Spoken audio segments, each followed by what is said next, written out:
Nice and crunchy. The dreaded BMW window regulator. Well, today I'm going to be showing you how to replace this BMW E46 regulator and show you all the tips and tricks that I've learned over the years after doing probably close to 100 of these. So, let's tear into it and get after it. So if you've seen my What's in My Toolbox video, you've probably seen this kit already. This is my plastic panel popper kit. Like I said, I love to use it on door cards. I don't like to use metal tools because you can scratch and mar the leather, you can scratch and mar the plastics, and it's just a whole lot better to use plastic tools. Just using a plastic pry tool, we're going to pop this one out. Let's see here, got another one down here. Another piece we're going to have to take off is this door trim. If I remember correctly, pop it off there. And then these tabs, these plastic catchers, these need to be mounted inside the door. We have enough to still catch it. They're cracked and they're broken, so you can tell they've been taken off before. You can renew these. I used to keep some in my toolbox. I don't think I have any now, but we'll take a look and see what I got. So once we have our hardware up here and our hardware through the arm bolster here exposed, we can go in. Again, I like to use plastic, and we want to get behind this door card, and there's a series of pins lining the entire exterior. So we're just going to leverage out, and we're going to try to get those to pop. There we go. Nice. All right, so we got those started. Now we're going to need a Torx, and we're going to need to knock these loose.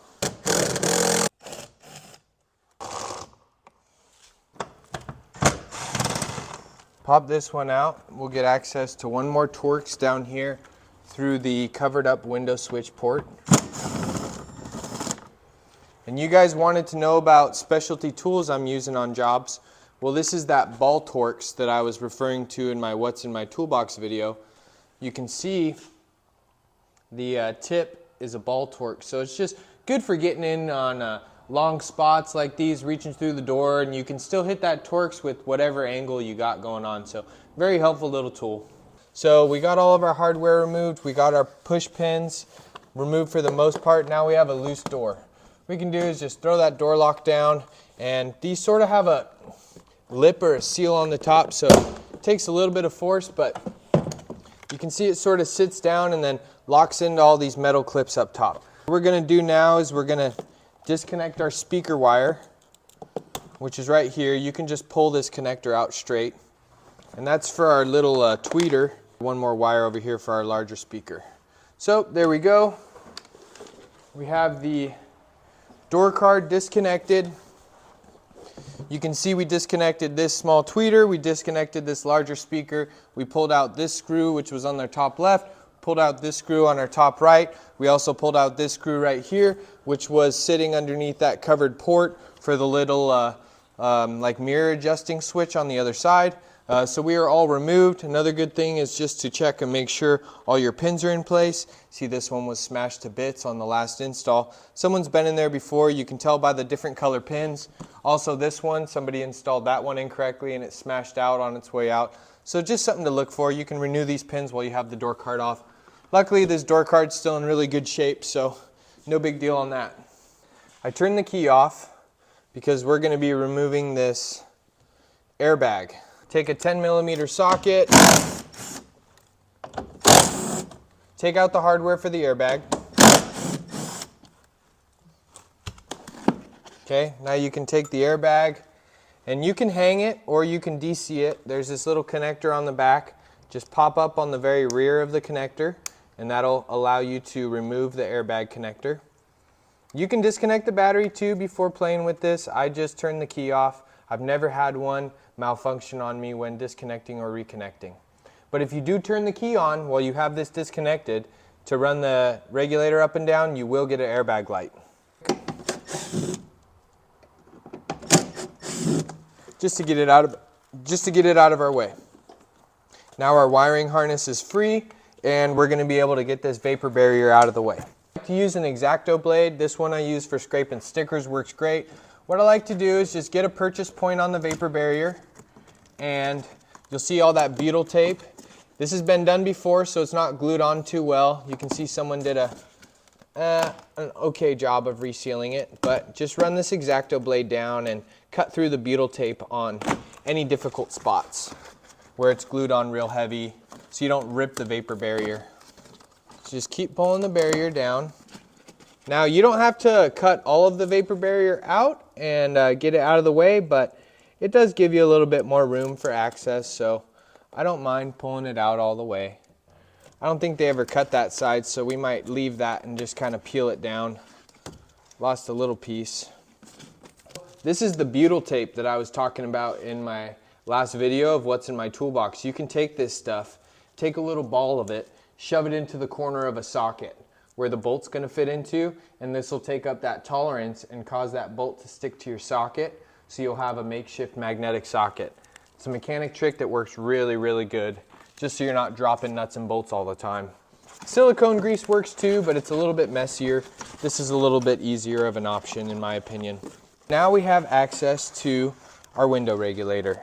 So what I'm going to do now is I'm actually going to plug my airbag back in, because I'm going to turn the key on and adjust this window regulator down. I don't have the capabilities to reset an airbag light with my current scan tool, so I'm just going to do this to avoid the airbag light. After getting that reconnected, we can put the key back on. Now if you look through this slot, I believe, on the door, through the regulator, and this slot over here, what we're going to do is, with the key powered on, we're going to bump the regulator down until we can see the hardware through that hole.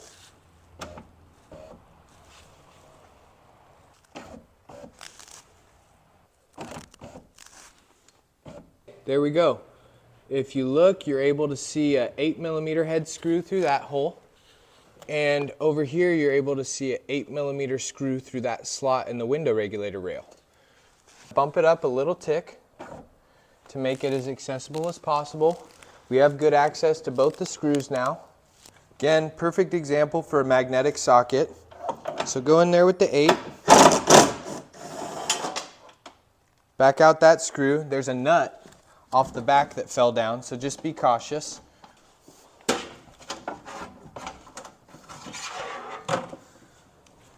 So we pulled that 8mm screw off the right side of the regulator, and this is the nut that fell out. This nut has these splines on the outside, and these splines fit into the back side of this window clip, and that's what sandwiches the window to the screw. So we got both of these pieces back. I'm going to go knock out this left side and remove that 8mm screw. At this point, I like to get some masking tape ready. I'll just rip 2 long strips off. And now that we have the hardware removed from the window, we should be able to rock the window a little bit and then slide it and disconnect it from the window regulator completely. Now you can take this glass out. All you have to do is just angle it when you're bringing it up and get that top lip out, and you can just weasel the entire glass out of the vehicle. However, we don't need to do that today, so we're just going to push the glass up and get it seated back into where it naturally sits. Take some masking tape, just run this over the top of the door. And this is going to make sure that the glass does not drop on you while you're doing the regulator. You can do this. You can also take a heavy panel popper like this, fit it down into the windowsill, and wedge it down a little bit to provide a little bit of pressure. But the tape should hold just fine. The window's not that heavy, and it's pretty easy to hold it up with masking tape. Start disconnecting this window regulator here at the plug, and then we're just going to look for the hardware. So there should be 4 mounting bolts for this window regulator. We have this side over here without the motor, one up top, one down below. Then we have this side over here, one right here, and one down here. I get this airbag out of the way now that I adjusted the window regulator, so we'll just key off, pop this connector out again, and set our airbag aside. You know what? There's one more screw. There's a 10mm nut over here that holds the motor into the door. So pull that, and now our whole window regulator mechanism should be loose. I usually start with this side and just get this disconnected.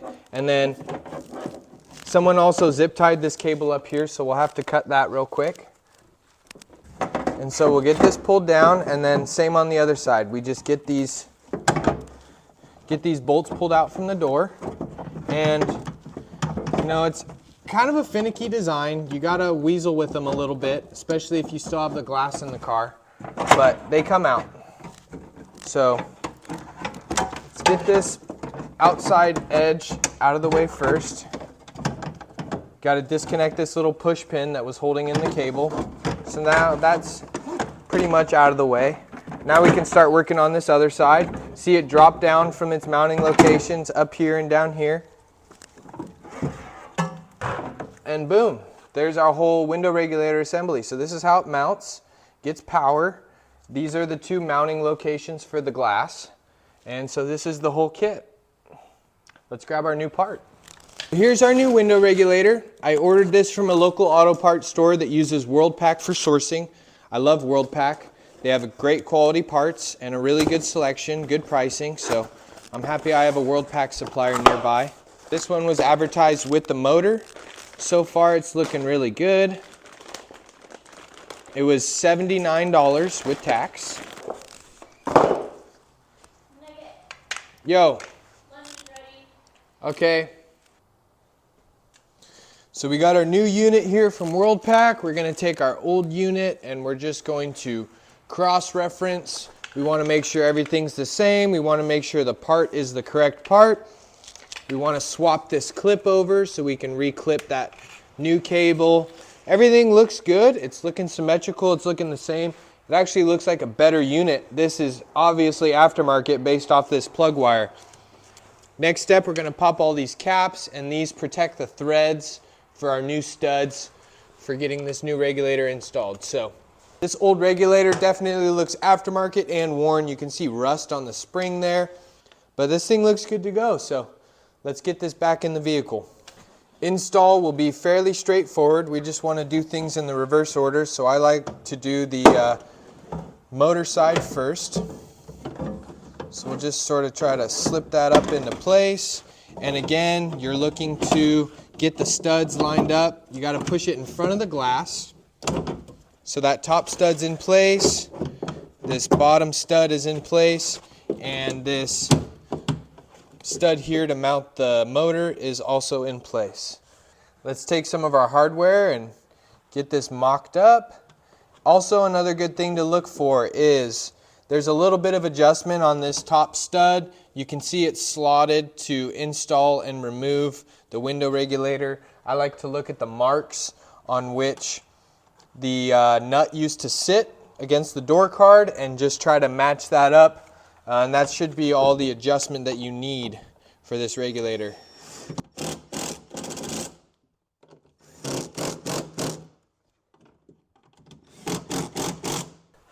Work on getting this other outer side in. Again, just slide it up and in. And in front of the glass, get these studs lined up. And this clip can go back up into its factory clip location right here in the center. And I'm missing a nut, so I gotta find this nut real quick. There we go. All right, so we have the hardware back in for the regulator. One up here, one here, one here, one here, and one here. Now we can take our plug for the motor. This replacement regulator is pretty much assembled factory at the same location to which it lines up with this hole and this hole over here. We'll have to bring it up a little bit, but for the most part, it's pretty much ready to go. Another thing that I missed and did not show you on the removal, the door handle clip with the back side of the door handle, and it'll just line up and then just pop and clip down, clip in, and then the same for pulling it, just pop it right back out. So on this window glass, there's a pretty specific clip. It's a plastic clip. The clip accepts this nut on the back side and then allows these 8mm screws to thread into it on the front. And I'll do my best to get you an angle of those clips so you have a little bit of information on that. Pop it down You just want to be gentle, keep it in its tracks. Folded that seal a little bit, there we go. All right, now let me get this wedged in place and I'll try to get the camera and give you a good shot. All right, so you can see this plastic clip back here. It fits through the glass and it clips down on the bottom. This little spline nut right here, what you do is you drop it down into the door card. No, just kidding. You take this nut and you need to go up behind this clip and you need to press it into the back of this plastic clip. It'll lock down onto the collar on the back side of the nut and it will keep that nut in place. I got it. So you can see that nut is now snugly fit in there. I'm pushing it as far as I can with the back of my finger and it is sitting fully flush. So now what we have to do is we have to get that tooth on the bottom of the clip lined up with that metal flange on the window regulator, and then that 8mm head screw is going to sandwich down and squeeze this glass against the backside of the regulator, which will allow the window to move up and down. But that little tooth right there, you need to get that lined up as well as that little tang. This left side nut never fell out, so we know that that's good and in place. And this right one is reinstalled and ready to go. So now what we can do is we can pop our tool out and we can start to bring this glass down until it mates with the regulator flanges. You can see on this side, the plastic is in place, the nut is there behind the hole on the bracket. You can see the top end of that plastic clip. This side doesn't want to line up as well, but we're going to just do a little bit of shimmying with it, maybe get this left side started, and then we'll try to work in this right side. So here's my wobble with an 8mm and a small 1/4 inch extension. You can see that socket's been loaded up with butyl tape. I just put another chunk on, but with all that butyl tape in there, you can push your hardware in and it's not going anywhere. It's staying put. So now with the wobble on, we can get the right angle, approach angle, to be able to get this bolt started. Here's what we're gonna do. We're gonna plug the airbag back in and we're gonna bump the regulator up a touch. That way we can get good access to our mounting spots and we won't have to fight with any wobble sockets, because right now, with the way that the manufacturer installed the regulator, it's sitting too low of the installation location. Don't yell at me about the airbag, guys. I know there's dangers associated with it, but I've done hundreds of regulators this way and I've never had one blow up on me. Fingers crossed, knock on wood somewhere. We'll knock on it. Lucky number 3. Now let's just lightly bump up on the switch, and at the same time, let's lift our glass and just support it, push it backwards away from the mechanism. Little bump. Okay, that looks good, and that looks accessible. So I think we can make it work with that. We'll start with this left side because it wants to line up well for me. Push the window and the glass towards the regulator, and then also put your finger on the back side of that nut inside that clip so you don't push it out the back side.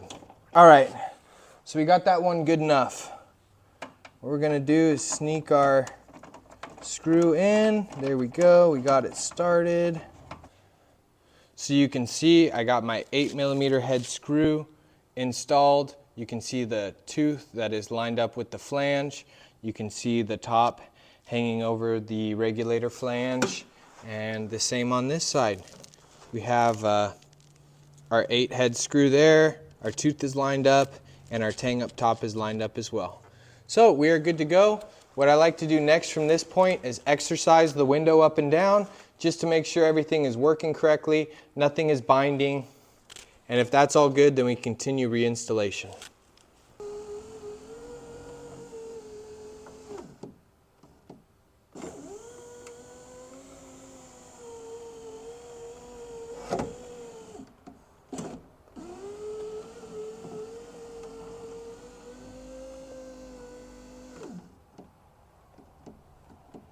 Right on. Yeah, it's not making noise. It sounds pretty healthy. This is that ratcheting driver I was talking about in my last video. It's great for tightening some small things like this, especially when plastic is involved, because you can't really over torque with this type of rotation. You know, your hand and the leverage of the tool is going to limit you.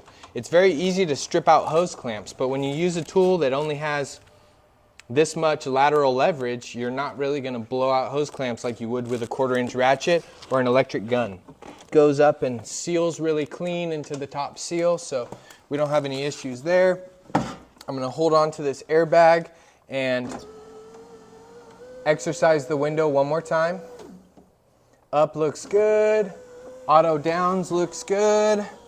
I'm going to zip tie this cable up because that's how it comes factory, I believe. So we'll throw that zip tie in there, but other than that, we'll be ready for reinstallation of the door.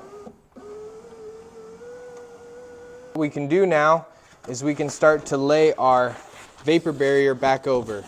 These wiring harnesses are going to go through this area right here, and then this door cable is going to go through this slot right here, and just get kind of rough mock it up. What you can do too is just look for the areas in which the screws have to go through the vapor barrier, and you can get a good idea as to where it goes.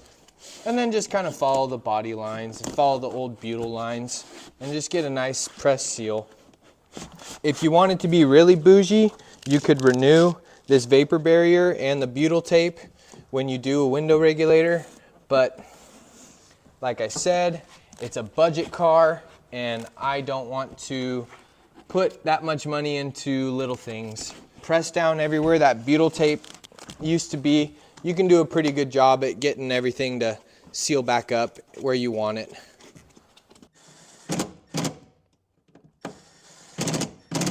Luckily, I have a really good stash of hardware, so for all these missing door clips, we can renew them with some of these clips I have with a gasket. So all we have to do is just slide and pop them down where they existed. Pop the old ones out. Pop the new ones in. Looks like there was one missing and 3 damaged, so I'm going to need one more. Sweet, I had enough clips, which is awesome. Cool. And the purpose for this zip tie is to keep that window regulator cable out of the way of the moving window. There is a chance that it may shift and interfere with the operation of the glass if that cable isn't secured. So that's why that zip tie goes there. Now we can mount our airbag again. We have our 2 speaker wires and our door cable. Wire can go down to the speaker. Small one goes back to the tweeter. I think it's a tweeter. We can put our door cable back in. The door handle needs to be shut closed in order for that cable to mount correctly. Next, we can push our door lock button back through its respected hole. Crucial part of the job right here. So it's going to sit about flush with the window sill. You want to wiggle it around until you get it to match up with those clips on the top. Those are the first clips you need to do. All right, cool. So those top clips made it in. Now what I like to do is sort of get on the ground, and I'll just try to eyeball these clips, make sure they're lining up into the holes that they're supposed to, and you try to push these clips in without lining them up, they're just going to shatter. And it's starting to sit more flush. Send them home. All our clips are in, door lock actuator and cables working good. We can run our hardware back in.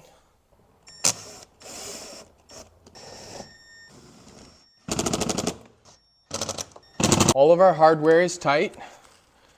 We can put our covers back in for these lower ones on the door. Now the next order of business is these push pins with our trim piece. So you can see the pins or the locking mechanisms came out of the door. They're supposed to sit in here, and these doors have these metal, or these trim pieces have these metal rods on them, and these rods bite into this metal tang inside these clips, and that's what holds it on. It's very common for these to come out. You can see the clips got pretty blown out on them, and you can see there's actually a little bit of cracking on them too. We're going to try to pull them off and reuse them, but ideally it's best if you renew them. However, I don't think I have any on hand, so we're going to try to reuse them. Let's try that. Nice. All right, sent that under the car. Try to get this second one off. Cool. So we got our clips back off. Now we can reinstall them back into the door. And they should work for now. I mean, I'm not going to be pulling this thing off anytime soon again, unless I have to. So for this piece, it has these tangs that sit underneath here on the door handle. So you need to do these door handle side first. And then just get them all lined up and drive them home. Auto down looks good. Little slow. Up looks good. And in my experience, even replacing these with really nice quality regulators, they will still click when they're brand new. It takes some exercise and going up and down to sort of break some of them in and get them sort of worked in to where they're not clicking anymore. But don't be alarmed if you put a new regulator in and it's making a little bit of noise. Just be patient, try to exercise it and monitor it and see how it does after that. Everything's looking really good. Always got to clean up after yourself. At least as far as what I learned working at a BMW shop, if someone's paying you $150 an hour to repair their car or to do a set of tires for them, and you can't wipe the car down after you're done and get your greasy handprints off of their nice car, then you're not doing it right. Of course, this is my car, but I like to lead by example. So it's always a good idea to clean up after yourself, leave no evidence that you were ever in the vehicle doing any repairs. All right, I'm happy with that.